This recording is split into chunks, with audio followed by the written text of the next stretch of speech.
ఓం శ్రీ మహాగణాధిపతయే నమః. ఓం శ్రీ మహాసరస్వత్యై నమః. ఓం శ్రీ గురుభ్యో నమః. హరి ఓం. ఓం గణానాం త్వా గణపతిం హవామహే కవిం కవీనాముపమశ్రవస్తమం. జ్యేష్ఠరాజం బ్రహ్మణాం బ్రహ్మణస్పద ఆనశృణ్వన్నోతిభిः సేదసాదనం. ఓం ప్రణో దేవీ సరస్వతీ వాజేభిర్వాజినీవతి ధీనామభిత్రియవతు. ఓం నారాయణం పద్మభువం వసిష్ఠం శక్తిం చ తత్పుత్రపరాశరం చ వ్యాసం శుకం గౌడపదం మహాంతం గోవిందయోగీంద్రమథాస్య శిష్యం శ్రీశంకరాచార్యమథాస్య పద్మపాదం చ హస్తామలకం చ శిష్యం తంత్రోటకం వార్తికకారమన్యానస్మద్గురూన్ సంతతమానతోస్మి. శృతిస్మృతిపురాణానామాలయం కరుణాలయం నమామి భగవత్పాదం శంకరం లోకశంకరం. శంకరం శంకరాచార్యం కేశవం బాదరాయణం స్తోత్రభాష్యకృతౌ వందే భగవంతౌ పునః పునః. ఈశ్వరో గురురాత్మేతి మూర్తిభేద విభాగినే వ్యోమవద్దేహాయ దక్షిణామూర్తయే నమః. ఓం నమో బ్రహ్మాదిభ్యః బ్రహ్మ విద్యా సంప్రదాయకర్తృభ్యః వంశర్షిభ్యః మహద్భ్యః నమో గురుభ్యః. సర్వోపప్లవరహితః ప్రజ్ఞానఘనః ప్రత్యగర్థః బ్రహ్మైవాహమస్మి. ఓం గురుర్బ్రహ్మ గురుర్విష్ణుః గురుర్దేవో మహేశ్వరః గురుః సాక్షాత్ పరబ్రహ్మ తస్మై శ్రీ గురవే నమః.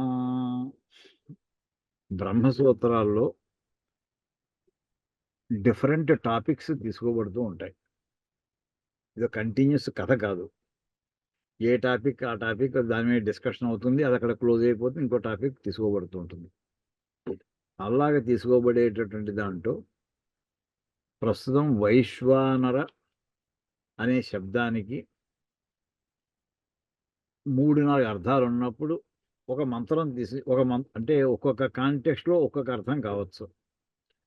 ఎప్పుడు కూడా ఈ కథల్లో ఈ ఘట్టాల్లో ఈ టాపిక్స్లో ఏదో ఒక పర్టికులర్ మంత్రము, ఆ మంత్రంలో ఉండేటటువంటి ఒక పదము, ఈ రెండు వస్తుంటాయి. ఏమండి, ఈ మంత్రంలో ఆ పదానికి మామూలుగా బయట అనేక కాంటెక్స్ట్లో డిఫరెంట్ మీనింగ్స్ ఉండొచ్చు, కానీ ఈ పర్టికులర్ ఇచ్చిన మంత్రంలో ఉన్నటువంటి ఈ మంత్రాలు ఎక్కడివి? ఉపనిషత్తులో మంత్రాలు. ఆ ఉపనిషత్తులో ఇచ్చినటువంటి మంత్రాల్లో ఈ పర్టికులర్ సెలెక్ట్ చేసినటువంటి ఈ మంత్రంలో ఇక్కడ ఈ పదానికి ఏం అర్థం చెప్పాలి. మామూలుగా ఉండేటటువంటి విధంగా 3-4 అర్థాలు కూడా ఇక్కడ మనం అది చెప్పుకోవాలా? అన్నిటికీ ఇక్కడ అవకాశం ఉందా, లేకపోతే ఇంకో అర్థమైనా స్పెసిఫిక్గా చెప్పాలా? అలాగే ఇక్కడ జరుగుతున్నటువంటి వీటిని ఏమంటారంటే ఇందులో వీటన్నిటిని కూడా వైశ్వానర అనేటువంటి పదం మీద జరుగుతున్నటువంటి ఆ సబ్జెక్ట్ అంతా నడుస్తుంది. ఇక్కడ ఇందులో ఒక స్ట్రక్చర్ ఏంటంటే, ఫిజికల్ స్ట్రక్చర్ ఎలా ఉంటుందంటే, ఉదాహరణ చూడండి, ఇక్కడ చూపిస్తాను మీకు. ఇందులో లేదు, ఇంకో దాంట్లో రకాల దాంట్లో వెళ్ళిపోయాను. అధికరణం అని అంటుంటారు టాపిక్ని, ఇక్కడ అధికరణం అని అంటుంటారు.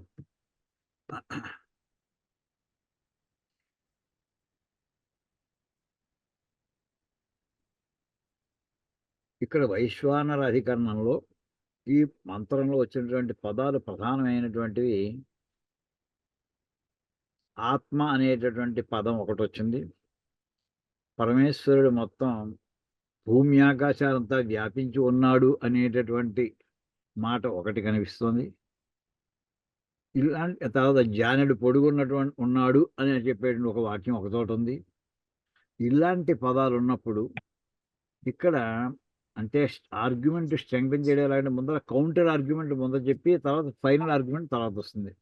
అంటే నెగిటివ్, దాని పూర్వపక్షము సిద్ధాంతం అని అంటుంటారు. ఇప్పుడు అలాగే ఇక్కడ చెప్పేటటువంటి ఇక్కడ ఈ కాంటెక్స్ట్లో ఈ ప్రస్తుతం ఈ వైశ్వానర అని సంబంధించిన ఈ టాపిక్లో మనం చెప్పుకునే దాంట్లో ఏదో ఈ అధికరణంలో ఇక్కడ వైశ్వానరుడు అనేటటువంటి ఈ మంత్రంలో ఇక్కడ వచ్చినటువంటి వైశ్వానరుడు అనే పదానికి పరమాత్మ అనే అర్థం చెప్పాలి. వైశ్వానరుడు అనేటటువంటి పదాన్ని మామూలుగా జఠరాగ్ని, మామూలుగా మనం వాడే కడుపులో అహం వైశ్వానరుడు భూత్వా చెప్పిన ఆ శ్లోకంలో వచ్చినట్టుగా వచ్చేటువంటి ఇక్కడ అగ్నిహోత్రమా, లేక జీవుడా, లేదా ఇంకోట, ఇలా 3-4 అర్థాలు, లేదా ఒక పంచమహాభూతాల్లో అగ్ని అనేటటువంటి మహాభూతమా? లేకపోతే ప్రతి పంచమహాభూతాలకి కూడా మళ్ళీ ఒక అధిష్టాన దేవత ఉంటుంది. ఆ అధిష్టాన దేవతను తీసుకోవాలా? ఈ అన్ని అర్థాలు కూడా తీసుకొని ఎప్పటికప్పుడు ఖండించుకుంటూ వస్తున్నారు. అలాగే ఇంతవరకు కూడా ఇంతవరకు మనం చెప్పుకున్నటువంటి ఘట్టంలో వైశ్వానరుడు అనే ముందర పూర్వపక్షం కొంత చేశాడు. దాన్ని ఖండిస్తూ మళ్ళీ సిద్ధాంతి గారు ఇక్కడ వైశ్వానరుడు అంటే పరమాత్మ అనే అర్థం తీసుకోవాలి. ఇక్కడ దానికి సపోర్ట్ కింద ఇత్యేవం జాతీయకా స్మృతి అత్ర ఉదాహర్తవ్య. ఈ రకంగా స్మృతుల్లో ఉండేటువంటి పురాణాల్లో ఉండేటటువంటి ఇతిహాసాల్లో ఉండేటటువంటి వచనాలు కూడా ఇక్కడ ఉదాహరించడం జరుగుతూ ఉంటుంది. ఇప్పుడు ఇక్కడ జరిగేటువంటి నెక్స్ట్ టాపిక్ ఏంటంటే ఇంకో సూత్రం అండి. ఇక్కడ మళ్ళీ పూర్వపక్షి ఆయన వదిలిపెట్టలేదు ఇంకా. ఇది పరమేశ్వరుడు కాదు ఇక్కడ వైశ్వానరుడు అంటే, అయితే అది అగ్ని అనేటటువంటి పంచమహాభూతాల్లో అదేనా అయి ఉండాలి, లేదా అగ్నిని చెప్పబడేటటువంటి పంచమహాభూతాల్లో చెప్పబడినటువంటి అగ్నికి సంబంధించినటువంటి దేవతైనా అవ్వాలి. ఇప్పుడు భూమి భూదేవత, అలాగే మనకి రెండింటి కూడా భూమాత అంటుంటాం. అలాగే ఇక్కడ కూడా అగ్ని అనేది లౌకికం. సపోజ్ హిమాలయ పర్వతాలు, హిమవంతుడు. హిమాలయ పర్వతాలు ఫిజికల్గా మనకు కనిపించేటువంటి ఒక ఎంటిటీ, కానీ హిమవంతుడు కనిపిస్తాడు, అతను దేవతా స్వరూపుడు. అలా ప్రతి వస్తువుకి ఒక అధిష్టాన దేవత ఉంటుంది. ఇక్కడ పూర్వపక్షి ప్రారంభిస్తున్నాడండి. ఏమని చెప్తున్నాడంటే శబ్దాదిభ్యోంతః ప్రతిష్టానాచ్చనేతి చేన్న తథా దృష్ట్యుపదేశాద్ అసంభవాత్ పురుషమపి చైనమధీయతే. దీన్ని పదవిభాగం చేస్తే శబ్దాదిభ్య అంతఃప్రతిష్టానాచ్చ నా ఇతి చేన్న. అదండి అక్కడికి చూడండి ఎంత చక్కగా శబ్దాదిభ్యోంతఃప్రతిష్టానాచ్చ నేతి చేత్ న అంటే నా ఇతి చేత్ న తథా దృష్టి ఉపదేశాత్ అసంభవాత్ పురుషమపి చ ఏనం అధీయతే. అంటే ఇక్కడ ఏంటంటే ఇక్కడ శబ్దము మొదలైనటువంటి ఏవైతే ఉన్నాయో వైశ్వానర శబ్దము, ఆ శబ్దానికి కొన్ని లక్షణాలు ఉన్నాయి. వైశ్వానర అనే పదం, శబ్దం అంటే ఇక్కడ పదం, ఒక వర్డ్. ఆ పదముల వల్ల ఈ మంత్రంలో ఇందాక ఏ రిఫరెన్స్ మంత్రం తీసుకున్నామో ఆ మంత్రంలో లోపల ఉంటాడు అనేటటువంటి ఆ మాట వల్ల ఇది పరమాత్మ కాదయ్యా అగ్నిహోత్రుడే అని అంటారేమో. ఇది ప్రతిష్టానాచ్చ నా అంటే పరమాత్మ కాదు, ఇది చేత్ అని అంటే నా అది కాదు. అంటే పరమాత్మ కాదు అనేటటువంటి మాట కాదు అంటే పరమాత్మని చివరి తేలిపోతున్నారు అనమాట. అయితే పరమాత్మ కాదు అని ఎలా చెప్పాలో ముందర ఆర్గ్యుమెంట్ బిల్డప్ చేయాలి. ఇక్కడి నుంచి స్టార్ట్ చేస్తున్నారు. అత్రాహ ఇప్పుడు పూర్వపక్షి చెప్పేటటువంటి ఇలాగ భాష్య గారు ఇలా అంటారు కొంతమంది. అత్రాహ ఇలా అన్నాడు ఒక ఆయన. ఏమని? నా పరమేశ్వరో వైశ్వానరో భవితుం అర్హతి. అంటే ఇక్కడ వైశ్వానర అంటే వైశ్వానర అనేటటువంటి పదము ఏదైతే ఉన్నదో అది పరమేశ్వర భవితుం, అది పరమేశ్వరుడు అవ్వడానికి నార్హతి, అది తగినది కాదు. అంటే ఈ వైశ్వానర శబ్దానికి పరమేశ్వరుడు అని అర్థం చెప్పకూడదు. కుతః అని వెంటనే అవతలైన సిద్ధాంతి గారు ఎందుకు చెప్పకూడదయా? ఆయన ద్వారా సిద్ధాంతి గారు వైశ్వాన శబ్దానికి పరమేశ్వరుడు అర్థం అని చెప్తుంటే ఈ పూర్వపక్షి మళ్ళీ లేచి చెప్పడానికి వీల్లేదయా అనేవి సిద్ధాంతి. కుతః ప్రశ్న అయింది, ఎందుకు చెప్పకూడదు అంటే ఇప్పుడు మళ్ళీ పూర్వపక్షి చెప్తున్నాడు. శబ్దాదిభ్య అంటే సూత్రంలో ఒక వాక్యాన్ని తీసుకొస్తాడు. శబ్దాదిభ్య అంతఃప్రతిష్టానాచ్చ, అక్కడ వాడినటువంటి శబ్దము మూలంగాను, రెండోది లోపల ఉండుట అనే ఆ రెండు కారణాల వల్ల అని చెప్పి దానికి తాను చెప్పి అన్న మాటకి తాను వాళ్ళు వివరం చెప్పుకుంటాడు పూర్వపక్షి. శబ్దస్తావదు అంటే శబ్దం అంటే వైశ్వానర శబ్ద నా పరమేశ్వరే సంభవతి. వైశ్వానర శబ్దం పరమేశ్వరుని యందు కుదరదు, సంభవించదు అంటే పరమేశ్వరుడికి కుదరదు, అన్వయించదు. ఎందుచేత? అర్థాంతరే రూఢత్వాత్. అర్థాంతరని వేరే ఇంకొక అర్థంలో అది రూఢిగా ఆ పదమునకు అర్థము ఉండుట వలన. రూఢి అనే మాటకి మనం కొంత చెప్పుకున్నామండి దీని మీద. ఎలాంటిదంటే రూఢి అంటే లోక ప్రసిద్ధమైనటువంటి అర్థం. ఉదాహరణకి చెప్పుకున్నాం, పంకజము అనే మాట తీసుకుంటామండి. పంకజము అంటే వెంటనే పద్మావతి, పద్మము అని చెప్పేస్తుంటాం. పంకము అంటే ఎలా వచ్చిందంటే పంకం అంటే బురద, బురద నుంచి అంటే చెరువు, చెరువులో వచ్చే బురద, బురదలో వచ్చే నీళ్ళలోంచి పద్మం పైకి వస్తుంది కనుక పంకజము అంటే పద్మము. ఇది లోక ప్రసిద్ధమైనటువంటిది. కానీ బురదలోంచి పుట్టేది పద్మం ఒకటేనా? నత్తగొల్లలో పుడతాయి, చిన్న చేప పిల్లలు పుడతాయి, ఇంకోటి పుడతాయి, ఏవో పురుగులు ఉంటాయి. ఇవన్నీ కూడా మరి పంకజములే కదా. అవి కాదయ్యా, ఇక్కడ ప్రసిద్ధార్థం ఏది? పద్మం. ఆ ప్రసిద్ధమైన అర్థం అని చెప్పడానికి రూఢి అని అంటారండి. రూఢి అంటే ఖచ్చితమైంది. చాలా మంది, అందరికీ ఎక్కువ మంది లోక ప్రసిద్ధమైంది అని అర్థం. అంచేది ఇక్కడ వైశ్వాన శబ్దం అనే దానికి రూఢిగా ఏమిటి అర్థం అంటే తథ అగ్ని అని, అగ్ని అంటే లోపల ఉండే అహం వైశ్వానరో భూత్వ ప్రాణినాం దేహమాశ్రిత అనే ప్రాణుల యొక్క దేహంలో ఉండేటువంటి అంటే గ్యాస్ట్రోఎంటరాలజికల్ సిస్టంలో లోపల ఉండేటటువంటి అగ్నిహోత్రం ఏదైతే ఉందో దాని పేరు వైశ్వానరుడు. అంటే ఆ అగ్నిహోత్రుడు అదే తీసుకోవాలి, జఠరాగ్నినే తీసుకోవాలి అని అక్కడికి ఆయన ఒక ఆర్గ్యుమెంట్. అలాగే ఇప్పుడు ఇంకో శబ్దం అగ్ని అనే పదం ఉంది. అగ్ని అనే పదం కూడా అదే పరమేశ్వరుడికి చెందుతుందని ఇదివరకు చెప్పుకొచ్చారు. లేదు, అగ్ని అనేది కూడా రూఢి అర్థమేనయ్యా. స ఏషో అగ్నిర్వైశ్వానర ఇది. ఆ వైశ్వానుడు అనేది అగ్ని అనేటటువంటి మాటతో ఇక్కడ స్పష్టంగా కనిపిస్తుందయ్యా. అగ్ని అంటే వైశ్వానుడు, వైశ్వానుడు అంటే అగ్నిను. మరి ఇంకో కొత్త అర్థం పరమేశ్వరుని పట్టుకొస్తాడు. ఇక్కడ వైశ్వానుడు అంటే అగ్ని అని మంత్రమే చెప్తుంది కదా అంటూ ఒక వాక్యం చెప్పారు. తర్వాత ఆది శబ్దాదు అంటే ఇక్కడ శబ్దాన్ని చూడండి, శబ్ద ఆదిభ్య అన్నారు. శబ్దము మొదలైన వాటి వలన. ఆ మొదలైనవి అంటే ఏమిటి? ఎట్సెట్రా అనమాట. ఏమేమిటవి? హృదయం గార్హపత్య. గార్హపత్యం హృదయస్థానము. గార్హపత్య అగ్ని అంటే మొత్తం మనకి యజ్ఞం చేయబోయేటటువంటి వాళ్ళు అగ్ని ఆధానం చేయాలి. చాలాసార్లు చెప్పుకున్నాం అనుకో, మళ్ళీ గుహ చెప్పుకున్నాం. 3 అగ్నులను సంపాదించాలి. లౌకికాగ్ని కాదండి, మామూలుగా మన ఇంట్లో స్టవ్ వెలిగించిన అగ్ని లౌకికాగ్ని అంటారు. ఇది మంత్రపూతమైనటువంటిది, ఒక క్రమ పద్ధతిలో ఏర్పడేటటువంటిది. తర్వాత మంథనము వలన 2 రకాల చెక్కలని, అరణి అంటారు వాటిని, గట్టిగా రాపిడి చేయడం వల్ల పుట్టేటటువంటి స్పార్క్స్ తోటి ఆ నిప్పు నెరసల్ని కొంచెం పెద్దది చేసుకుని దాంతో యజ్ఞయాగాది కరుతుల దాకా చివరి తీసుకెళ్ళి ఉంచుకోవాలి దాన్ని. ఇక్కడ ఏమని చెప్పాడంటే ఇక్కడ ఉండేటటువంటి ఈ అందులో వాటి 3 పేర్లు ఉన్నాయి. ఒక అగ్ని పేరు, 3 అగ్నుల్లో ఒకటి గార్హపత్యాగ్ని, ఇంకోటి ఆహవనీయాగ్ని, ఇంకోటి దక్షిణాగ్ని. వాటి పేర్లు అవి. ఏమండి, అందులో ఉండేటువంటి గార్హపత్యాగ్ని హృదయస్థానం అయ్యాది అని అన్నాడు. అంటే ఇక్కడ అగ్నిహోత్రాన్ని పేరు చెప్తాడు, అగ్నిహోత్రం పేరు చెప్పాడు, అదే ఆయన హృదయం అన్నాడు. అంచేది అగ్ని అనేది ఒక పార్టే, అది పరమేశ్వరుడు కాదు, అక్కడ అగ్నిహోత్రం పేరుది.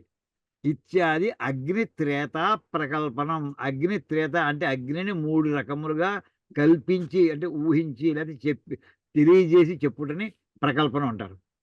అంటే 3 అగ్నులు ఉన్నాయని చెప్తూ ఆ కాంటెక్స్ట్లో గార్హపత్యాగ్ని గురించి రెఫరెన్స్ ఇచ్చాడు. అంచేది అది కాస్త అగ్నిహోత్రుడికి సంబంధించినటువంటి పేరు. ఆ 3 అగ్నులు ఒక అగ్ని పేరుని ఇక్కడ మెన్షన్ చేయడం వల్ల అది అగ్నిహోత్రంలోనే అర్థం వస్తుంది. నువ్వు పరమేశ్వరుని అర్థం ఇందులో ఎలా వస్తుంది అసలు? ఇంకోటి తద్యద్భక్తం ప్రథమం ఆగచ్చే తద్ధోమీయం. మనం భోజనం చేసేప్పుడు పరిశం పెట్టేప్పుడు ఓం ప్రాణాయ స్వాహ, సత్యం దత్తేన పరిశించామని చెప్తాం అనుకోండి, అయిపోయింది. ప్రాణాయ స్వాహ, అపానాయ స్వాహ, వ్యానాయ స్వాహ, ఉదానాయ స్వాహ, సమానాయ 5 సార్లు లోపలికి వేసుకుంటాం. అన్నం ఓ మెతుకు 2 మెతుకులు లోపలికి వేస్తాం. వీటిని ఏమంటారు? ఇది ప్రాణాహుతులు అంటారు. ఈ ప్రాణాహుతి అక్కడ తద్యద్భక్తం, తత్ యత్ భక్తం. తద్యద్భక్తం అంటే తత్ యత్ భక్తం. భక్తం అంటే భుజించబడినది.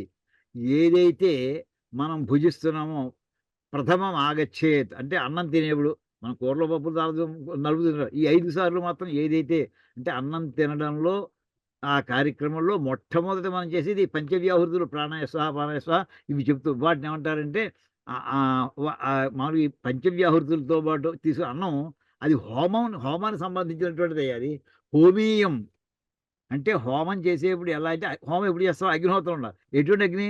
యాజ్ఞికమైనటువంటి యజ్ఞానికి సంబంధించినటువంటి అగ్నిహోత్రంలో ఆజ్ఞం ఎలా వేస్తాము? లోపల ఉండేటటువంటి జఠరాగ్నిలోకి 5 ఆహుతులతోటి వేస్తాం అయ్యా. ప్రాణాయాస ఎవరికది? ఆ స్వాహ ఎవరికి? ఆ లోపల అగ్నిహోత్రుడికి వేస్తున్నావు నువ్వు అని చెప్పి తద్యద్భక్తం ఏదైతే భుజించబడిందో తినడంలో అది ప్రథమం ఆగచ్చేది, అందులో ముందర తినేటటువంటిది. ఈ ప్రాణాయాస మధ్యలో అన్నం తింటూ మధ్యలో వేయం. అన్నం తినే అంతా అయిపోయింది చేయం.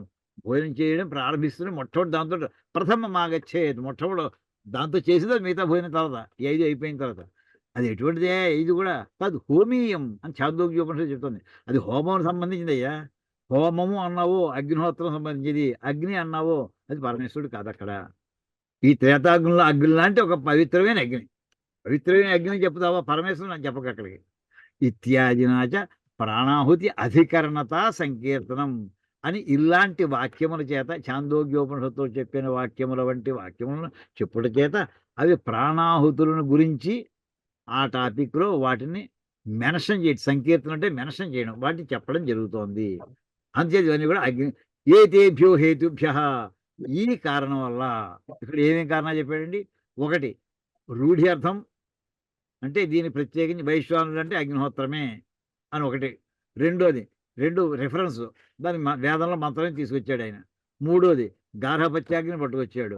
నాలుగోది ఈ మన ప్రాణాయస్వహాలంటే ఈ పదాలను రిఫరెన్స్ పట్టుకొచ్చాడు. ఈ కారణాలు అన్నీ కూడా అగ్నిహోత్రమే ఇక్కడ జఠరాగ్ని ఇందులో స్మరించబడింది. ఏతేభ్యో హేతుభ్య, ఈ హేతువుల మూలంగా జాఠర వైశ్వానర ప్రత్యేతవ్య, అంటే జఠరాగ్నికి సంబంధించినటువంటిగా ఈ వైశ్వాన శబ్దాన్ని దానికి అర్థం అలా చెప్పాలి. తథా అదే రకంగా రెండు టాపిక్లు అండి, అంటే సబ్ టాపిక్స్. ఒకటి వైశ్వాన శబ్దం, రెండోది మొట్టమొదటి చూడండి శబ్దాదిభ్య, అది అయిపోయింది. ఇంకోటి అంతఃప్రతిష్టానాచ్చ, పై మంత సూత్రంలో వాక్యం అండి. ఇప్పుడు దాని గురించి స్టార్ట్ చేయాలి. తథా అంతఃప్రతిష్టానమపి శ్రూయతే.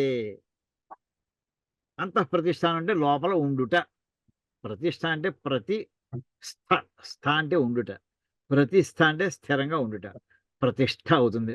నేను చెప్పాను కదండి, వి పక్కన సా వస్తే సంధి అయ్యాక షా వస్తుంది. అలాగా ఇక్కడికి మన విషమే అని చెప్పడం, వి ప్లస్ సమే విషమే. అలా ఇక్కడ ప్రతిష్టానమపి, ప్రతి ప్లస్ స్థ ప్రతిష్ఠ, మళ్ళీ షకారం వస్తుందండి. అది శ్రుతి. ఎలా ఉంది ఆ వాక్యం? పురుషేంత ప్రతిష్ఠితం వేద, ఆ పురుషుని యొక్క లోపల ప్రతిష్ఠితం, స్థిరంగా కూర్చున్నటువంటిది. ఆ పదం ఉంది, ఎక్కడుంది? లోపల కూర్చున్నాడయ్యా. లోపల కూర్చున్నాడు ఎవరయ్యా? అగ్నిహోత్రుడే. పరమేశ్వరునికి అర్థం చెప్పక ఇక్కడ. పరమేశ్వరుడు అంటే సర్వవ్యాపి, ఆయన లోపలే ఉన్నాడని ఎలా చెప్తావు? బయట కూడా ఉండేటటువంటి లోపలే ఉంటాడంటే అర్థం ఏంటి? వాడు లోపలే ఉంటాడండి, బయట ఉండడు అర్థం. ఏమంటే ఎప్పుడు గదిలోనే ఉంటారండి అంటే గది బయట సామాన్యం కనిపించడు. ఆయన అంతటా ఉండేప్పుడు మీరు గదిలోనే ఉంటాడనే మాట అది నిరుపయోగం అవుతుంది, అది రాంగ్ రిప్రజెంటేషన్ కూడా అవుతుంది అది. అందుచేది ఇక్కడ పురుషే అంతఃప్రతిష్ఠితం వేద, పురుషుడు అంటే పరమ పురుషుడు. అంచేది ఇక్కడ అంతఃప్రతిష్ఠితం, ఆ లోపల అంతః ప్రతిష్ఠితం వేద, ఎవరైతే తెలుసుకుంటాడో లోపల ఉంటాడు, పురుషుని యొక్క లోపల ఉంటాడు. ఇది తచ్చ, అది ఎప్పుడు కుదురుతున్నాయా? అది లోపల లోపల ఏముంటుందయ్యా? మనిషి యొక్క లోపల ఒక పురుషుడికి జఠరాగ్ని ఉంటుంది. తచ్చ జాఠరే సంభవతి, అది జఠరాగ్ని విషయంలో అయితేనే అన్వయం కుదురుతుంది, లేకపోతే కుదరదు. యదప్యుక్తం, అంతే. అది ఒకటి ఈ మాట అయింది. ఇంకా ఇది కాకుండా ఏమయ్యా, అయితే ఇందాక ఇంత ముందర జరిగినటువంటి ఆర్గ్యుమెంట్లో నువ్వు ఎంత చెప్పినా కానీ పరమేశ్వరుడు చెందదు అనే ఒక ఆర్గ్యుమెంట్ బిల్డప్ చేసుకొచ్చారు. ఆయన చెప్పి నేను ఒక పెద్ద స్ట్రాంగ్ ఆర్గ్యుమెంట్ పెట్టాను కదా, ఏమిటంటే జులోకంలో ఉండేటటువంటి బ్రహ్మాండమైన తేజస్సు అంతా కూడా, కాంతి కిరణాలన్నీ కూడా ఆయన శిరస్సులోంచి వస్తున్నాయి. ఆయన కళ్ళు కాస్త సూర్యుడు చంద్రుడు ఇలాంటి వాళ్ళ దాకా నేత్రస్థానంలో ఉన్నారు. దిక్కులన్నీ కూడా ఏమో శ్రోత్రస్థానంలో ఉన్నాయి. భూమి ఏమో పాదస్థానంలో ఉంది. ఇవన్నీ ఈ కారణం చెప్పి ఈ వాక్యాన్ని రిఫరెన్స్ చెప్పాను కదా, ఈ వాక్యాన్ని నీ దగ్గర ఆన్సర్ ఉండదు చెప్పి అంటే దీని ప్రకారం పరమేశ్వరుడే అని నేను చెప్పానయ్యా అని ఈయన మళ్ళీ ఈ సిద్ధాంతి గారు అడుగుతాడేమో అని ఈయనే లేవదీస్తున్నాడు. చూడు, నువ్వు ఇందాక ఏదో అన్నావు చూసావా, మూర్ధైవ సుతేజ ఇత్యాదే విశేషాత్ కారణాత్ పరమాత్మ వైశ్వానరీతి, శిరస్సు మించి వచ్చే బ్రహ్మాండమైన తేజస్సు అని ఆ ఇత్యాదే, ఇలాంటి అంటే ఏంటంటే శిరస్సు ఒకటే కాదు, కళ్ళు ముక్కు చెవులు అన్ని వర్ణించాడు కదా విరాట్ పురుషుడు చెప్పినట్టుగా. ఆ విశేష కారణం వల్ల వైశ్వానరుడు అంటే పరమాత్మ అని నువ్వు ఇందాక ఏ ఆర్గ్యుమెంట్ అయితే చెప్పావో దానికి ఇప్పుడు నేను సమాధానం చెప్తాను అని పూర్వపక్షి మాట్లాడుతున్నాను. అత్తర బ్రోమహ, నేను చెప్తాను చూడు. ఇందాక నువ్వు చెప్పేసి అది పరమాత్మ అయిపోతే ఇంకేది అవదన్నావు, లేదు, దాన్ని కూడా మళ్ళీ నేను లోకల్ అగ్నికే చెప్తాను. నేను ఎలా చెప్తా అంటే, ఇక్కడ నీ ఆర్గ్యుమెంట్లో వీక్నెస్ సిద్ధాంతం ముందు నీ ఆర్గ్యుమెంట్ నువ్వు చూస్తున్నావా, నీ ఆర్గ్యుమెంట్ వీక్గా ఉందయ్యా అని పూర్వపక్షి లేవదీస్తున్నాడండి. కుతోహ్యేష నిర్ణయ యద్ ఉభయథాపి విశేష ప్రతిభానే సతి పరమేశ్వర విషయేవ విశేష ఆశ్రనీయ న జాఠర విషయ ఇది. ఒక ఆర్గ్యుమెంట్ లేవదీసినప్పుడు ఆ యూనిక్గా దానికి అతుక్కోవాలి. అది రెండు పార్టీల వాళ్ళకి ఉపయోగించేది అయితే, ఇప్పుడు కోర్టులో ఒక కేసు వేసాం, ఏదో ఎవిడెన్స్ పట్టుకొస్తే ఆ ఎవిడెన్స్ వాడికి పనిచేసేట్లా ఉంది, వీడికి పనిచేసేట్లా ఉంది అనుకోండి. అలాంటి పట్టుకొస్తే వీడికి ఏ రకంగా ఉపయోగం అది? అప్పుడు చెప్పేప్పుడు సిద్ధాంతంగా ఇది మాకే పనిచేస్తుందంటే నీకు కాదు మాకు పనిచేస్తున్నది. ఆ ఎవిడెన్స్ యొక్క నేచర్ అలా ఉంది. నువ్వు సరిగ్గా పట్ట సరి అయిన ఎవిడెన్స్ నీకే సపోర్ట్ చేసి పట్టరావాలి. ఇద్దరికి పట్టుకొచ్చి అది మా ఎవిడెన్స్ అంటే ఎలాగవుతుంది? నీకు ఎవిడెన్స్ కరెక్టే. అది నీకు ఎవిడెన్స్ అదే స్టేట్మెంట్ నాకు ఎవిడెన్స్‌గా పనిచేస్తుంది. ఆ మాట లేవదీస్తున్నాడండి ఇక్కడ. ఏది ఉభయథాభి విశేష ప్రతిభ అనే సతి ఇప్పుడు నువ్వు చెప్పినటువంటి శిరస్సు మించి బ్రహ్మాండమైన తేజస్సు అంతా వస్తోంది అని అన్నావు చూసావా? ఆ వాక్యము అది ఉభయథాపి నీకు పరమేశ్వరుడి విషయంలో ఎలా వర్తిస్తుందో మా జఠరాగ్ని విషయంలో కూడా అలా వర్తిస్తుంది అంటానయ్యా నేను. అలాంటి దాన్ని పట్టుకొచ్చి నువ్వు విశేష ప్రతిభ అనే సతి అంటే రెండు ఉభయథ రెండు రకాల కూడా అన్వయిస్తూ ఉండగా అది మా దాంట్లోనే పనిచేస్తుంది. పరమేశ్వర విషయే ఇక్కడ విషయ అంటే విషయ కాదు విషయే చెప్పాను కదండి. ఏకారం వచ్చిన తర్వాత అచ్చుల్లో అక్షరం తర్వాత వస్తే అది కాస్త రాసేప్పుడు సంధిలో విసర్గపోయి అకారం కింద అవుతుంది. అది పరమేశ్వర విషయే మనం అర్థం చెప్పుకోవడం విషయే అని చెప్పుకోవాలి. పరమేశ్వరుని విషయంలోనే అది ఆశ్రయించాలి వాక్యాన్ని అర్థం అది చెప్పాలి.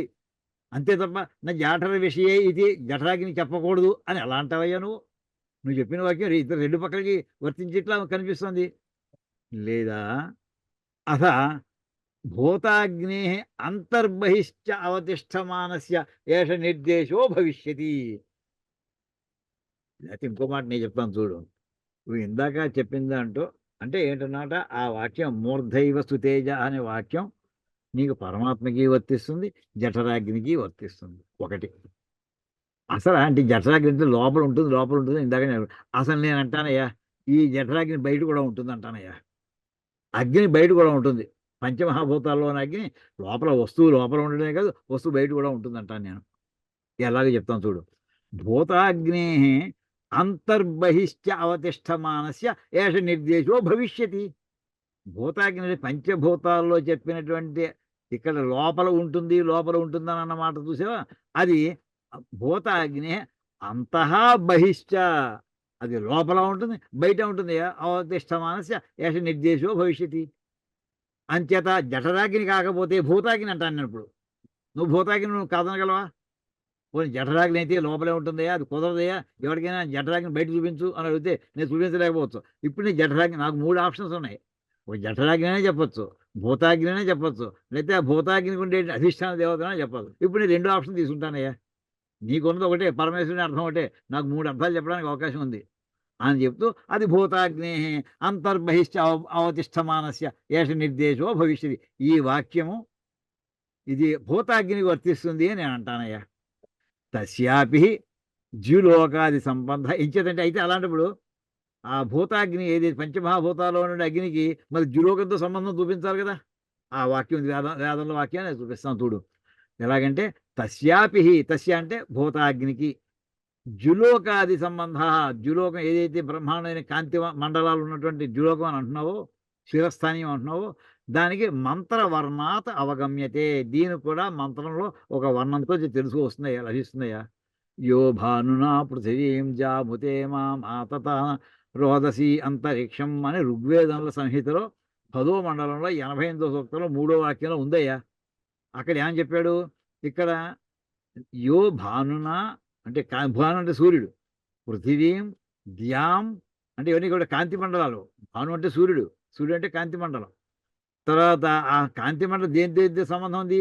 పృథివీం ద్యాం అది భూమిని ఆక్రమిస్తుంది, ద్యులోకాన్ని ఆక్రమిస్తుంది. అంచేత మా పంచమహాభూతాలు ఉండేటటువంటి ఈ సూర్యులో ఉండేటటువంటి ఇంకా అంతేకాదు అది ఎంత దూరం వ్యాపిస్తుంది? ఆ తన రోదసి అంతరిక్షం ఈ భూమికి ద్యులోకానికి మధ్యలో ఉండేటటువంటి అంతరిక్ష లోకాన్ని కూడా వ్యాపించి ఉంటుంది నాకు ఋగ్వేదంలోనే మంత్రం కనిపిస్తోంది. అది అంత అగ్నికి ఎలాగ ఒక వస్తువుకు లోపల ఎలాగా ఉంటుంది అది బయట కూడా ఉంటుంది అనే విషయం. అంచేత సూర్యుడు ఒకచోట ఉంటాడు కానీ సూర్యకాంతి ఎంత దూరమైనా వెళుతుంది. ఆయన బయట ఉందా లేదా? సూర్యమండలానికి బయట కాంతి ఉందా లేదా? ఉంది. ఆ రకంగానే ఇక్కడ నేను ఈ పంచమహాభూతాల్లో ఉండే అగ్నికి అది అంతర్హా లోపల ఉంటుంది బయట ఉంటుంది. అంటే అన్నయ్య నాకు పరమాత్మకే కాదు ఈ లౌకికమైన పంచభూతాల్లో అగ్నికి కూడా ఈ వాక్యం అన్వయిస్తున్నాయా. అంచేతప్పుడు నువ్వు పరమేశ్వరుడికి అని డిక్లేర్ చేయలేవు అని ఎదుర్కొంటున్నాడు. అథవా లేకపోతే నువ్వు అది కాదని అన్నావు అనుకో నాకు 3 ఆప్షన్లు తీసుకుంటాను నేను. ఏంటిది? పంచమహాభూతాలు ప్రతి భూతానికి ఒక దేవత ఉంటుందని చెప్పుకున్నాం కదా. హిమాలయాలకి హిమవంతుడు అన్నట్టుగా భూమికి భూమాత అన్నట్టుగా అగ్నికి అగ్నిదేవత అనేటువంటి దేవత కూడా ఉంది. అథవా తచ్చరీరాయ దేవతాయ ఐశ్వర్యయోగా ద్యులోకాది అవయవత్వం సంభవిష్యతి. ఇప్పుడు ఆ దేవత ఎవరైతే ఉందో, అగ్నికి అధిష్టాన దేవత ఎవరైందో, ఆ అగ్ని అధిష్టాన దేవతకి ఈ అగ్ని కనిపిస్తున్నది, అది శరీరము. హిమవంతుడు అనేటటువంటి ఒక మహానుభావుడికి ఆ హిమాలయాలు ఒక శరీరం. మనం ఒక పేరుతో ఉన్నాం. ఆ పేరు ఉన్నటువంటి మనం లోపల ఉన్నాం. దానికి ఈ శరీరం ఇది. బయట ఉన్నటువంటి ఈ ఆధారం. అలాగా ఆ లోపల ఉండేటటువంటి దానికి ఆ శరీరంగా కలిగినటువంటి ఆ దేవత ఎవరైతే ఉందో, ఆవిడికి ఉండేటటువంటి ఐశ్వర్య యోగం. ఐశ్వర్యత్వం అంటే ప్రభుస్థానీయత్వం. దాంట్లో ఈ ద్యులోకం కూడా ఒక పార్టేయా. ఆవిడ యొక్క అవయవాలు ఏవైతే ఉన్నాయని ఊహించుకుంటావో, ఆ అవయవాల్లో ద్యులోకం కూడా ఒక పార్ట్ ఆవిడికి, అధిష్టాన దేవతకి. అది చెప్తున్నాడు. ఐశ్వర్య యోగాత్ ద్యులోకాది అవయవత్వం సంభవిష్యతి. ఎలాగైతే పాదాలు భూమి కాస్త పాదాలు, నేత్రాలు సూర్యచంద్రులు నేత్రాలు, దిక్కులు చెవులు, ఇవన్నీ ఏవైతే చెప్పావో ఆ రకంగానే ఆ అధిష్టాన దేవతకి అంతరిక్షం కూడా ద్యులోకం కూడా దానికి శరీరంలో భాగం అయ్యా. అందుచేత నీ ఒక్క పరమేశ్వరుడికే వర్తిస్తుంది వైశ్వానర శబ్దము అనేది కుదరదు. అంచేత తస్మాత్ నా పరమేశ్వర వైశ్వానర ఇది. అంచేత వైశ్వానరుడు అంటే పరమేశ్వరుడే అనేటటువంటి అన్వయం కుదరదు అని చెప్పి ఇప్పటికీ పూర్వపక్షి మళ్ళీ స్ట్రాంగ్గా ఆర్గ్యుమెంట్ లేవదీశాడండి. చేసేప్పుడు ఇప్పుడు మళ్ళీ ఈయన సిద్ధాంతిగా చెప్పాలి. అత్ర ఉచ్యతే న తథాదృష్ట్యుపదేశాత్ ఇది. అక్కడ చెప్పినటువంటి ఎప్పుడు కూడా కాన్సెప్ట్ తీసుకోవాలయ్యా నువ్వు. కాంటెక్స్ట్ చూడాలి, కాన్సెప్ట్ చూడాలి. దృష్టి అంటే కాన్సెప్ట్. ఏ ఉద్దేశంతో చెప్తున్నాడు అక్కడ అసలు అంటే నా తథాదృష్టి ఉపదేశాత్. అక్కడ ఉన్నటువంటి అక్షరాలను చూసి పదాలను చూసి నాకు అగ్ని కనిపించింది అంటే అగ్ని చెప్పేస్తాను, వైశ్వానుడు అగ్ని పక్కన ఉంది అంటే అగ్ని చెప్పేస్తాను, ఇలా కుదరదయ్యా. ఆ కాన్సెప్ట్ ఏమిటి అసలు? ఏ కాంటెక్స్ట్లో ఇవన్నీ కూడా రిఫర్ చేస్తున్నాడు. నువ్వు ఇందాక ఏం చెప్తున్నావు? శబ్దం ఉంది, దానికి రూఢి ఉంది. అందుచేత వైశ్వానుడు అంటే అగ్ని. నశబ్దాదిభ్య కారణేభ్య పరమేశ్వరస్య ప్రత్యాఖ్యానం యుక్తం. నువ్వు ఇందాక శబ్దములు మొదలైనటువంటి ఆ ఉదాహరణలు, ఆ రిఫరెన్సెస్ అన్ని, ఆ కారణాలు చూపించి పరమేశ్వరుడే అసలు వైశ్వాన శబ్దానికి అర్థం నేను చెప్పిన దానికి నువ్వు వ్యతిరేకిస్తున్నావు చూడు, అపోజ్ చేస్తున్నావే, అది సరైన పద్ధతి కాదయ్యా. అంటే పరమేశ్వరు ప్రత్యాఖ్యానంతో ఎదురు తిరగడం. ఆ వైశ్వాన శబ్దానికి పరమేశ్వరుడు అని నేను చెప్పిన నువ్వు ఎదురు తిరుగుతున్నావు. నువ్వు ఆ ఎదురు తిరగడం ఇట్స్ నా యుక్తం. నా ఇక్కడి నుంచి పట్టు ఇక్కడ పెట్టుకోండి, నా మొట్టమొదటిలో వేస్తారు యుక్తం, నా యుక్తం. అయ్యో అది యోగ్యమైన పని కాదు అలా చెప్పడం. ఈ కారణం చెప్తా కొత్త అని. ఇప్పుడు ఎందుకయ్యా అని పూర్వపక్షి అడుగుతున్నాడు. ఇప్పుడు సిద్ధాంతిగా చెప్తున్నాను. తథా జఠ ఏం చేద్దంటే కొత్త ఇంకా కంటిన్యూషన్ అవుతుంది. ఎవరిది? పూర్వపక్షిదే. ఎందుకయ్యా? తథా జాఠరా పరిత్యాగేన దృష్ట్యుపదేశాత్ పరమేశ్వర దృష్టి జాఠరే వైశ్వానర ఇహ ఉపదేశ. ఇక్కడ కొత్త అనేది ప్రశ్నవంతకి వరకే పూర్వపక్షిది. ఇక్కడి నుంచి మళ్ళీ ఆన్సర్ సిద్ధాంతి కదా. తథా జాఠర అపరిత్యాగేన దృష్టి ఉపదేశాత్. ఇది జఠరాగ్నికి మాత్రమే పరిమితమయ్యేటటువంటి వాక్యం కాదయ్యా ఇది. జాఠర అపరిత్యాగేన, జఠరాగ్ని వదిలిపెట్టకుండా దృష్టి ఉపదేశాత్. ఇక్కడ కాన్సెప్ట్ చూడు, ఏ కాంటెక్స్ట్లో చెప్తున్నాడు. పరమేశ్వర దృష్టి జాఠరే వైశ్వానర ఇహ ఉపదిశ్యతే అంటే ఇక్కడ పరమేశ్వర దృష్టి, పరమేశ్వరుడు అనేటటువంటి అసలు చెప్పదలుచున్నాడు, పరమేశ్వరుని చెప్పదలుచున్నాడు. అది జాఠరే వైశ్వానర అంటే వైశ్వానరుడు అంటే జఠరుడు, జఠరాగ్ని అని ఏదైతే ఇక్కడ చెబుతోందో అదేమిటంటే అది ప్రతీక ఉపాసన అయ్యా. ఉపాసనలో 2 రకాలు ఉన్నాయటండి.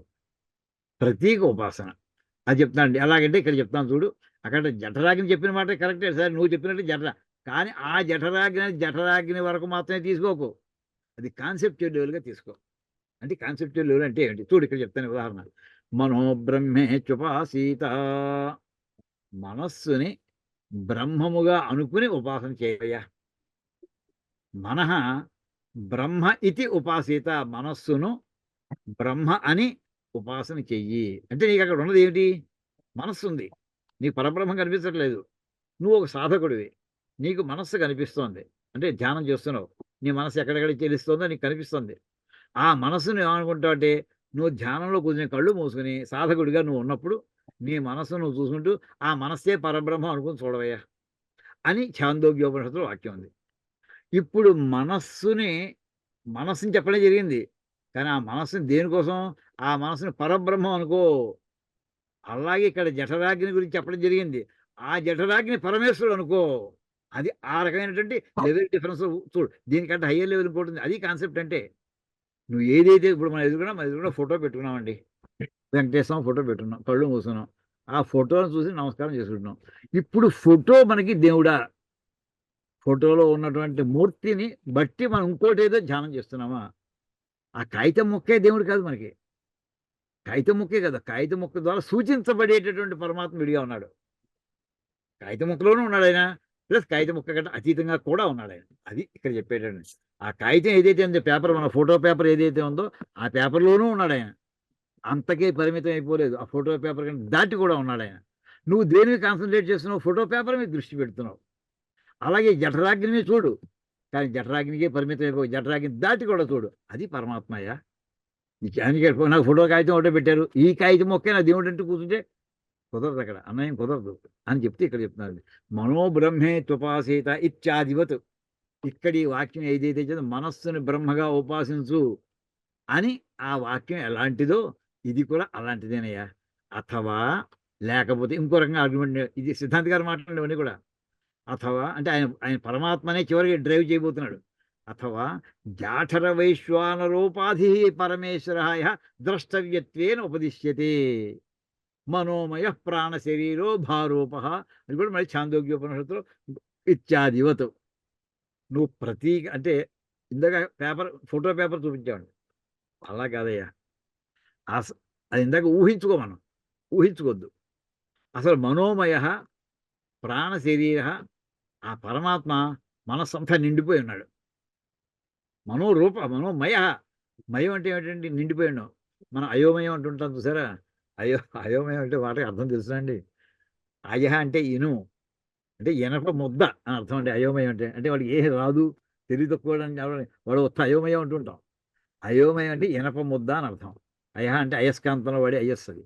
అయస్సు అంటే ఇనుము అని అర్థం అండి. ఐరన్. అంటే మనోమయ ఈ మనస్సుతో మనోమయ అంటే మనస్సంతా నిండిపోయి ఉన్నవాడు. ఆయన ఎటువంటి వాడు? ఆయన ప్రాణ శరీరః. ప్రాణం శరీరంగా కలిగినటువంటి వాడు. రూపః కాంతి రూపంగా కలిగినటువంటి వాడు. ఇవన్నీ ఎవరిని వర్ణిస్తున్నాడండి? ఆ పరమాత్మ ఇందులో వ్యాపించి కూర్చున్నాడయ్యా. వ్యాపించి కూర్చున్నాడాయన. మనోమయః మనస్సంతా నిండిపోయి ఉన్నాడాయన. అలాగే ప్రాణ శరీరః ప్రాణాన్ని లోపల ఆయన ఆక్రమించి కూర్చున్నాడాయన. కాంతివంతుడు అని అలాగా కూడా తీసుకురా. అలా వచ్చినా కానీ ఈ మనసంతా ఆక్రమించి కూర్చున్నాడు ఎవరు? ఆయనే. అని ఇత్యాదివత్. అలా తీసుకున్నా నా అభ్యంతరం లేదు. అప్పుడు కూడా ఎవరొస్తాడు? ఆక్రమించి కూర్చున్నాడు ఎవరు? పరమేశ్వరుడే. యదిచ ఇహ పరమేశ్వరః న వివక్ష్యేత కేవల ఏవ జాఠరో అగ్నిర్వివక్ష్యేత తతో మూర్ధైవ సుతేజ ఇత్యాదేః విశేషస్య అసంభవ ఏవ స్యాత్. నువ్వు కనుక ఇన్ని ఆర్గ్యుమెంట్ ప్రకారం జఠరాగ్ని అంటే జఠరాగ్నే అని అర్థం చెప్తాను మొండిగా. లేదా భూతాగ్ని అంటాను. లేకపోతే భూతాగ్నిలో ఉన్నటువంటి అధిష్టాన దేవతే అంటాను. అని అలా అంటే ఇక నీ పరమేశ్వరుడు నీకు చెప్పడం ఇష్టం లేకపోతే ఇక చూడండి. యదిచ ఇహ పరమేశ్వరః న వివక్ష్యేత. వివక్ష అంటే మాట కదా! వక్తుం ఇచ్ఛా వివక్ష. చెప్పాలని కోరిక. అంటే చెప్పదలుచుకున్నటువంటిది. అది వివక్ష. అంటే వర్ణ వివక్ష అంటే ఇవాళ డిస్క్రిమినేషన్ అని అర్థం చెప్పేస్తున్నామండి. వాళ్ళు వేరు, వీళ్ళు వేరు అది కాదండి. వివక్ష అనే మాట సంస్కృతంలో వివక్ష అంటే చెప్పదలుచుకున్న విషయం. అంటే ఇక్కడ నీకు పరమేశ్వర న వివక్ష్యేత నువ్వు పరమేశ్వరుని అర్థం చెప్పదలుచుకోలేదనుకో. నా అని పదం ఉంది కానీ నా వివక్ష్యేత నువ్వు చెప్పదలుచుకోలేదు. ఆ మాట ఎలాగో కక్ష కట్టి నువ్వు పరమేశ్వరుని అర్థం మాత్రం రాకుండా చూద్దామని చూస్తున్నావు. అలా చెప్పదలుచుకోకపోతే ఇంకేం చెబుదాం అనుకుంటున్నావు? కేవల ఏవ జఠరః అగ్ని వివక్ష్యేత. లేదు జఠరాగ్ని మాత్రమే. లేక ఆ పంచభూతాగ్నిలో ఉండే అగ్ని మాత్రమే. అది వివక్ష్యేత. అది మాత్రమే అర్థంగా చెప్పదలుచుకుంటే తతః అలాంటప్పుడు ఈ వాక్యానికి అన్వయం కుదరదయ్యా. తతః మూర్ధైవ సుతేజ ఇత్యాదే ఇలాంటి వాక్యాలు ఉన్నాయి చూసావా? అది విశేషస్య ఈ విశేష వాక్యాలు ఏవైతే ఉన్నాయో దానికి అసంభవ ఏవ స్యాత్. అన్వయం కుదరదు. అసంభవం అది. అని చెప్పి యథాతు దేవత భూత అగ్ని వ్యపాశ్రయేణ అపి అయం విశేష ఉపపాదయం న శక్యతే తథా ఉత్తర సూత్రే వక్ష్యామః. ఎందుకు కుదరదు అని అంటావు మళ్ళీ నువ్వు. దానికి సూత్రం చెప్తాను చూడు, తర్వాత రాబోయే సూత్రంలో దాన్ని వివరిస్తాను నీకు. అంటే ఎలా యథా దేవత అంటే భూతాగ్ని, భూతాగ్ని అంటే పంచభూతాల్లో ఉండే అగ్ని, దేవత దానికి అధిష్టాన దేవత, వాటికి కుదరకుండగా అని అన్నయం విశేష ఎందుకు కుదరదు అని పైన అన్నాడు కదా. నువ్వు పరమాత్మని కాదని చెప్పి ఈ రెండింటికి అన్వయం చేస్తానంటే కుదరదు అని చెప్పావు. ఎందుకు కుదరదు అని వెంటనే పూర్వపక్షి అడుగుతాడు. అది నేను తల సూత్రం చెప్పబోతున్నాను. అంటే నెక్స్ట్ పేరాలో చెప్తాను చూడు. ఉత్తర సూత్రే వక్ష్యామః, తల సూత్రంలో చెప్తాను చూడు అంటూ వెంటనే తల సూత్రం రాబోతుంది. ఇప్పుడు ఏమని చెప్తున్నారంటే ఇది కేవల ఏవ జఠరో వివక్ష్యేత, ఒక్క జఠరాగ్ని మాత్రమే నువ్వు చెప్పదలుచుకుంటే పురుషే ఏది కుదురుతుంది? పురుషే అంతఃప్రతిష్ఠితిత్వం కేవలం తస్య స్యాత్. అది ఒక్క పురుషే అంతఃప్రతిష్ఠితం, ఒక పురుషుని యందు లోపల ఉండుట అనేది మాత్రమే కుదురుతుంది. జఠరాగ్ని నువ్వు మొత్తం 3 ఆన్సర్లు ఉన్నాయి నీ దగ్గర. ఒక్కొక్క దాన్ని కట్ చేసుకుంటూ కంటిన్యూ కట్ చేసుకుంటూ వస్తాను చూడు. ఒకటి జఠరాగ్ని అన్నావు, అది కాదని చెప్పడానికి ఆర్గ్యుమెంట్ చెప్తాను చూడు. జఠరాగ్ని ఆర్గ్యుమెంట్ తీసుకుంటే అది పురుషుని యందు లోపల మాత్రమే ఉండడానికి యోగ్యమైంది, బయట ఉండడానికి అవకాశం లేదయ్యా. ఇంతవరకు ఎవరికి లేదు. ఏ పురుషుడికి కూడా జఠరాగ్ని బయట ఉందండి అలాంటి క్వశ్చన్ లేదు సార్. అంచేత పురుషే అంటే ఆ ఒక్క భాగం మాత్రమే సిద్ధిస్తూ అన్వయం కుదురుతుంది. పురుషే అంతఃప్రతిష్ఠితం కేవలం ప్రతిష్ఠితత్వం కేవలం తస్య స్యాత్. జఠరాగ్ని ఆ ఒక్కటి మాత్రం కేవలం మాత్రమే అదొక్కటే మాత్రమే సిద్ధిస్తుంది. నతు పురుషత్వం. ఇక్కడ ఏమైందంటే ఇంకో పదం వచ్చిందండి, అది వీళ్ళకి అడ్డంగా ఉంది. పురుషత్వం, ఆ పరమ పురుషుడు అంటే పరమాత్మ ఆయనకి పురుషత్వము అనేటటువంటి దాంట్లో ఉంటాడు ఉంది. పురుషత్వం అంటే ఏమిటి? ఓ రూపం కలిగి ఉండడం. పురుషుడు అంటే మన మనుషులు కాదండి, విరాట్ పురుషుడు అంటూ ఉంటాం. అంటే మొత్తం హోల్ బ్రహ్మాండం అంతా కూడా ఒక ఆకారంగా ధరించి మన పురుష సూక్తంలో చెప్పినట్టుగా సహస్ర శీర్ష పురుష, వేలాది శిరస్సులు కలిగినటువంటి వాడు పురుష అని చెప్పాడండి అక్కడ. సహస్ర శీర్ష పురుష, అదండి ఆ పురుషుడు. అది అన్వయం కుదురుతుందా? లోపల ఉండేటటువంటి వాడు పురుషుడు ఎలా అంటావయ్యా నువ్వు? అందుచేత నా పురుషత్వం అంచేత ఆ పురుషుడు ఏ విరాట్ పురుషుడు అలాంటి పురుషుడు దివ్య పురుషుడు ఎవరైతే ఉన్నాడో అతనిని చెప్పడం మాత్రం ఈ పదానికి అనడం కుదరదు. ఇంకేదంటే పురుషం, ఈ పురుష అనే పదానికి పురుషమపిచ ఏనం అధీయతే వాజసనేయిన శుక్లయజుర్వేదులు ఈ పురుషం అనేటటువంటి పదానికి ఎలా అర్థం చెప్తారో చూడండి అంటూ శుక్లయజుర్వేదంలో ఈ రెఫరెన్స్ పట్టుకొస్తున్నారండి. స ఏషోగ్నిర్వైశ్వానర యత్పురుష అంటే వైశ్వానర పదం రావాలి. యత్పురుష సయో హైతం ఏవం అగ్నిం వైశ్వానరం పురుష విధం పురుషే అంతఃప్రతిష్ఠితం వేదా అని ఇక్కడ పట్టుకొచ్చి ఈ వైశ్వానర అనేటువంటి పదం ఉంది. ఇంపార్టెంట్ కీవర్డ్స్ చూసుకోండి. ఏమండి, వైశ్వానరం ఉంది, అంతఃప్రతిష్ఠితం ఉంది, కరెక్టే. కానీ ఇంకా కొన్ని పదాలు ఇంకా ఉన్నాయి, ఎడిషనల్గా కూడా కొన్ని పదాలు ఉన్నాయి. అవన్నీ కూడా అన్వయం కుదర్చాలి. అమ్మా ఎవరు మాట్లాడకండి అమ్మా ప్లీజ్. ఏమండి, అక్కడ ఇప్పుడు ఆ ఒక్క వైశ్వానర పదం ఉంది. ఏష అగ్ని వైశ్వానర అంచేది ఇంతగా పూర్వపక్షి ఏ వర్డ్స్ని ఏ పదాలని పట్టుకుని ఆర్గ్యుమెంట్ బిల్డప్ చేస్తున్నాడో అగ్ని అనే పదం, వైశ్వానరుడు అనే పదం, తర్వాత అంతఃప్రతిష్ఠిత అనే పదం, ఈ 3 పదాలు ఉన్నాయి. 3 పదాలే కాదు ఉంటా ఆ వాక్యంలో. ఎక్కడ శుక్ల యజుర్వేదంలోకి వచ్చేవాడికి యత్ పురుష, అతను ఒక పురుషుడు, సహ ఏతమేవ అగ్నిం పురుష విధం పురుషే, పురుష విధం అనే పదం ఒకటి వచ్చిందండి ఇక్కడికి. దీన్ని కూడా అన్నయ్య అర్థం చెప్పాలి. 4 పదాలు ఉన్నప్పుడు నేను 3టి అన్వయం కుదిరింది కదా, 3/4 మెజారిటీ ఇది జడ్జిమెంట్ కుదరదు. ఇక్కడ 4వ కూడా అన్వయం కుదర్చాలి, లేకపోతే ఒప్పేసుకోవాలి. కుదరట్లేదని ఒప్పేసుకోవాలి. ఇది శతపథ బ్రాహ్మణం ఉన్నటువంటి వాక్యం అని చెప్పి పరమేశ్వరస్యతు సర్వాత్మత్వాత్ పురుషత్వం. సహస్ర శీర్ష పురుష అంటే సమస్తమైనటువంటి జీవజాలము కలిపి ఒక పురుషాకారంగా మేము భావించుకుంటున్నాము. అది చెప్తున్నాను. పరమేశ్వర అది ఎవరు కుదురుతున్నది? పరమేశ్వరుడు మాత్రమే కుదురుతున్నది. పరమేశ్వరస్యతు సర్వాత్మత్వాత్ ఇంకేత సర్వము అంతా కూడా యత్ సృష్ట్వా తదేవాను ప్రావిశతు. ఈ బ్రహ్మాండాలన్నింటినీ కూడా బ్రహ్మాండం అంటే ఏదో పెద్ద గోళాలు ఒకటే కాదు. లోపల ఉండే మనలాంటి క్రిమికీటకాదులాగా చతుర్ముఖ బ్రహ్మ పర్యంతం కూడా అందరిని సృష్టి చేసి అందరిలోనూ ప్రవేశించి కూర్చున్నాడాయన. అంటే వీళ్ళందరూ ఆయనలో ఉన్నారు. ఆయనలో మళ్ళీ ఇవన్నీ కూడా ఉన్నాయి. అంచేత పురుషే ఇక్కడ చూడండి. పరమే సర్వాత్మత్వాత్ అన్నిటి యందు ఉండుట. అన్నీ ఆయన యందు ఉండుట. 2 రకాలు కూడానండి. ఆ 2 కూడా ఉంటే పురుషత్వం. దాన్ని పురుషత్వం అంటారు. ఈ మనం కాదు పురుషుడు అంటే ఇక్కడ. పరమపురుషుడు. పురుషే అంతఃప్రతిష్ఠితత్వం చ ఉభయం ఉపపద్యతే. ఆ పరమేశ్వరుడికి అన్నిటిలోనూ ఆయన ఉండుట, ఆయనలో అన్నీ ఉండుట సంభవిస్తాయి. ఇప్పుడు నువ్వు చెప్పింది జఠరాగ్నితే అందులో మనలో అగ్ని ఉండుట సాధ్యమవుతుంది. కానీ అగ్నిహోత్రంలో మనం ఉండం. అది అక్కడ చెప్పదలుచుకున్న విషయం.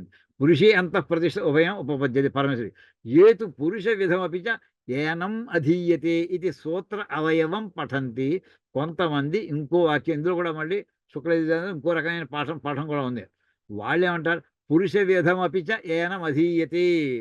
ఇక్కడ పురుష విధం అని ఇందాక చెప్పినటువంటి పురుష విధం పురుషే అంతఃప్రతిష్ఠ అన్నారు. అలాగే పురుష విధమపి చ ఏనం అధీయతే.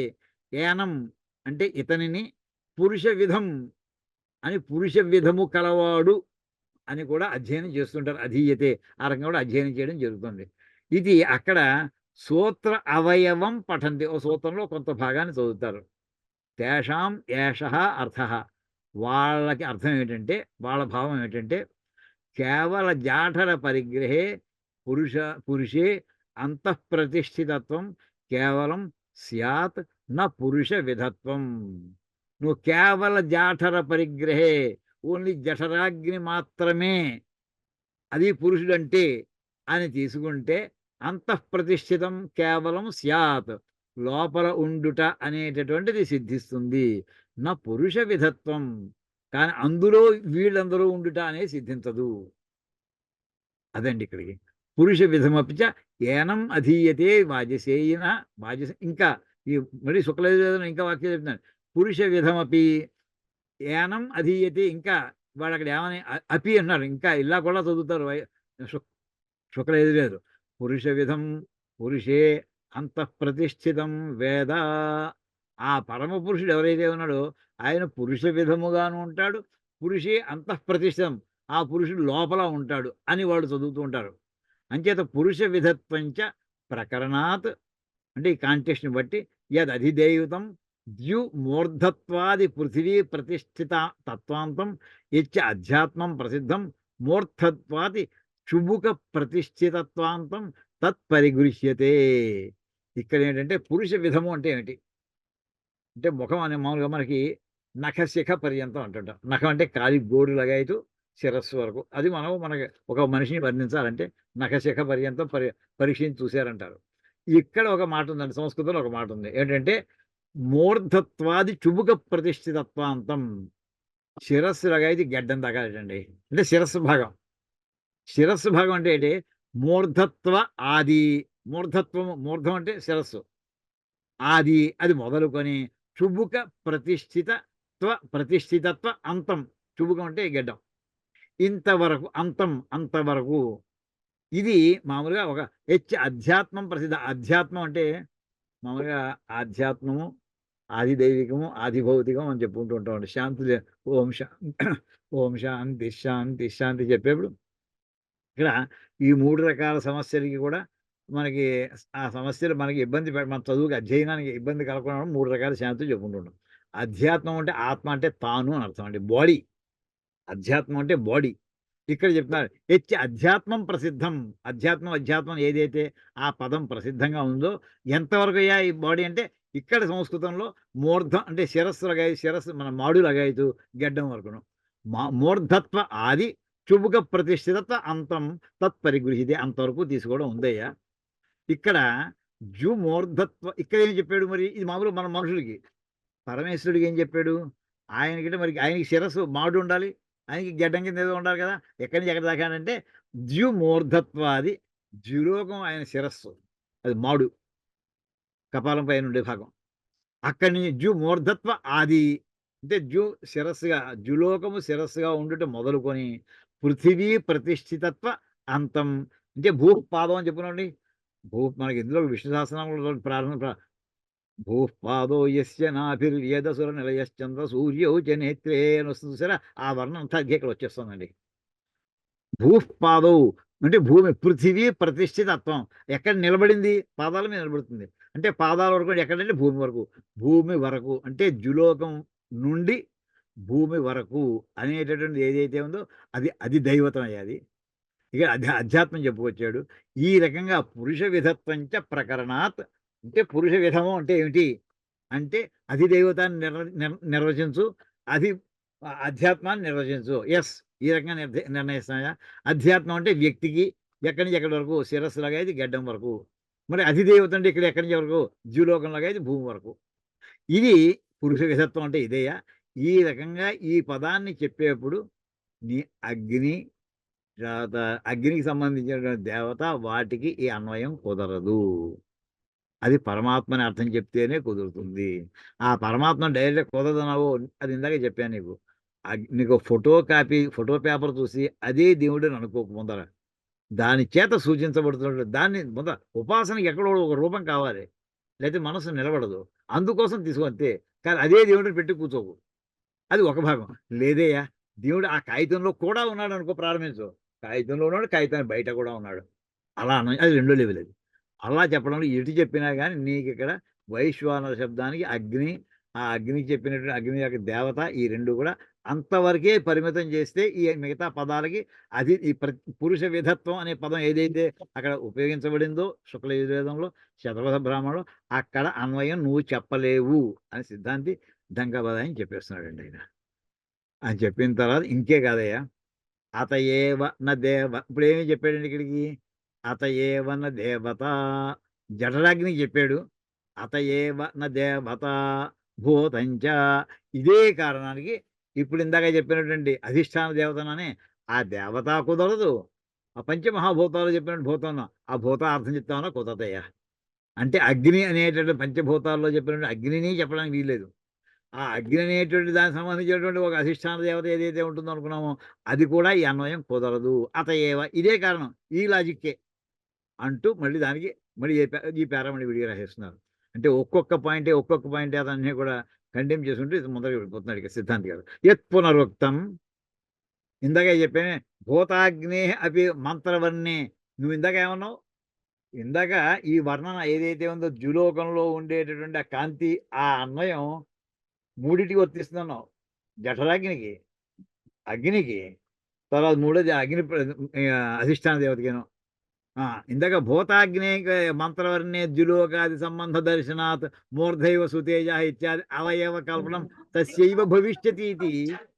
ఇందాక ఈ పదాన్ని ద్యులోకము మొదలైనటువంటి ఆ కాంతికి సంబంధించిన వర్ణంతా కూడా మామూలు భూతాగ్నికి పనిచేస్తుందని నువ్వు అన్నావే, అది లేక ఇంకోటి కూడా అన్నావు, తచ్చరీరాయ దేవతాయా వా ఐశ్వర్య యోగాదితి, లేక ఆ పంచభూతాల్లో ఉన్నటువంటి అగ్నికి సంబంధించిన అధిష్టాన దేవతకు కూడా ఆవిడకి కొన్ని శక్తులు ఉన్నాయి. ఐశ్వర్య యోగా, దానివల్ల కూడా అది అన్వయం కుదురుతుందని నువ్వు ఏదైతే అన్నావో తత్పరిహర్తవ్యం, నువ్వు విడ్డ్రా చేసుకో, ఆ మాట పరిహరించాలి, ఆ మాట అది కుదరదు అని చెప్పి అత్ర ఉచ్యతే. ఎందుకో చెప్తాను చూడు.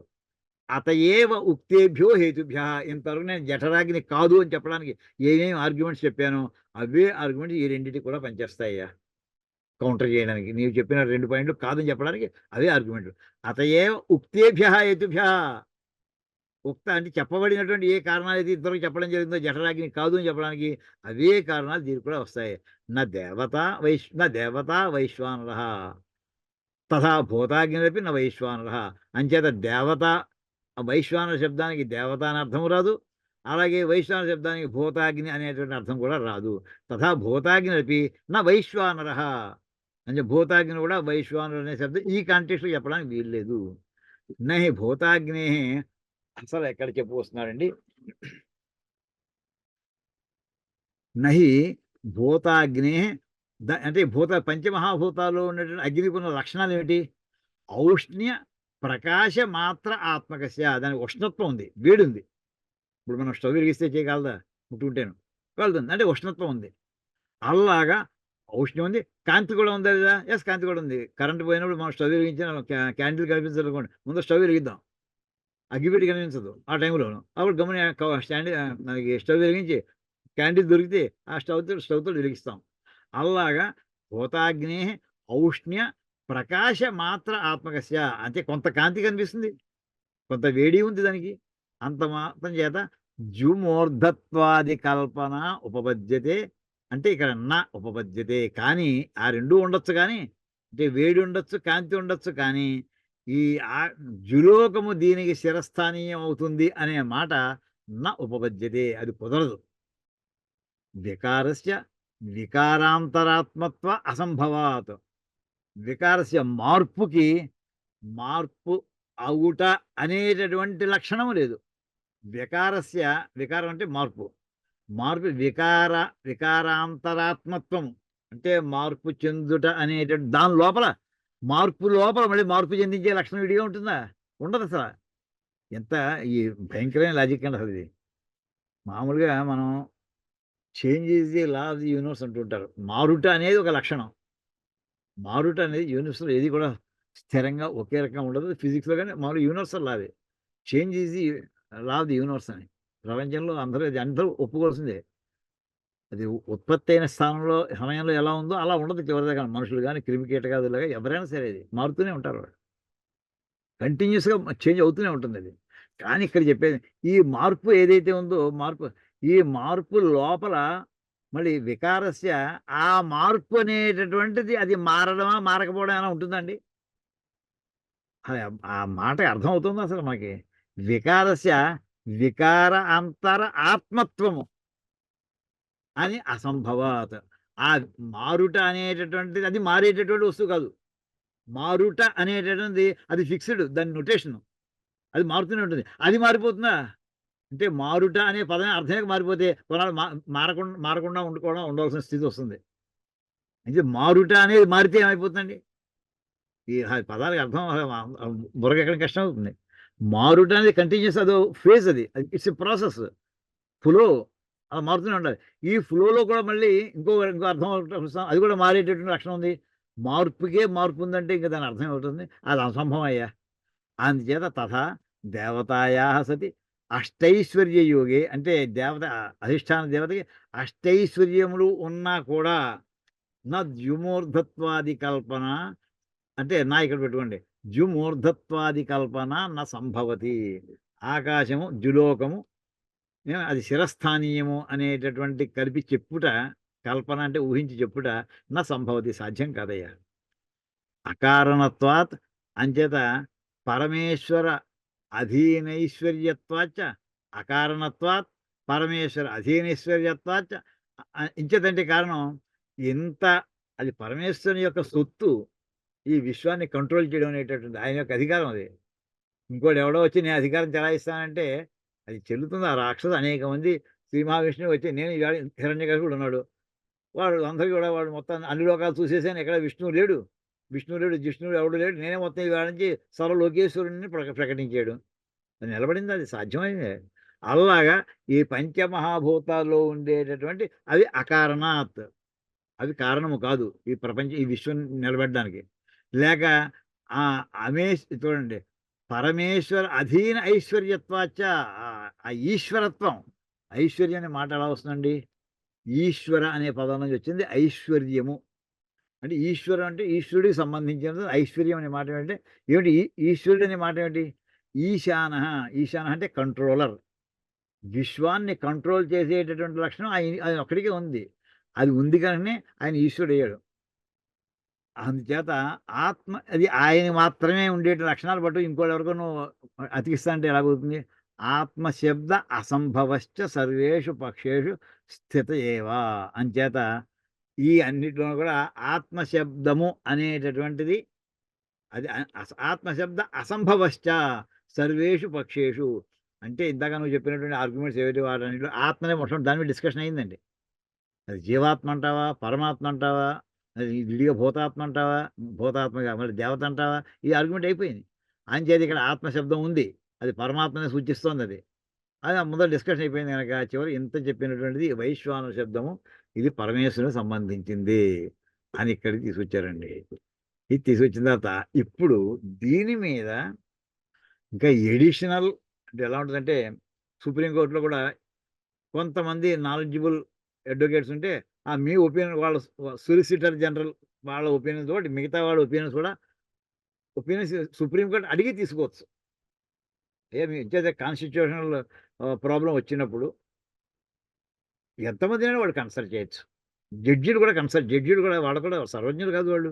అయ్యే మీ అభిప్రాయం ఏంటంటే వాడు ఇన్వాల్వ్ చేసి ఆ అడ్వకేట్ సీనియర్ అడ్వకేట్ రాడు. వీళ్ళు ఇన్వైట్ చేయొచ్చు. అయ్యా మీ అభిప్రాయం చెప్పండి. ఆయన ఏ పార్టీకి చెందినవాడు కాదు ఆయన. ఆయన అభిప్రాయం చెప్తాడు. అలాగా ఈ మంత్రం మీద, ఈ వైశ్వాన శబ్దం మీద మిగతా మహర్షులు ఏమన్నారు అసల?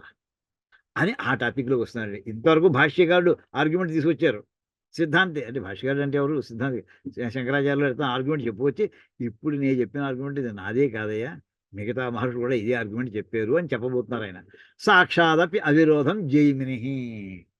జైమిని మహర్షి ఏమన్నారంటే, "నువ్వు ఈ ఆర్గ్యుమెంట్ ఇంత ఆర్గ్యుమెంట్ చెప్పక్కర్లేదయ్యా! శంకరాచార్య వారు ఇంత ఆర్గ్యుమెంట్ చెప్పక్కర్లేదు. ఇంకో రూట్ ఉంది. అల్లా చూసినా గాని అక్కడ విరోధం ఏం లేదయ్యా! ఆ వైశ్వాన శబ్దం అంటే పరమేశ్వరుడే" అని ఆయన చెప్పేట. ఏం చెప్పాడు ఆయన? జైమిని మహర్షి ఏం చెప్పాడు?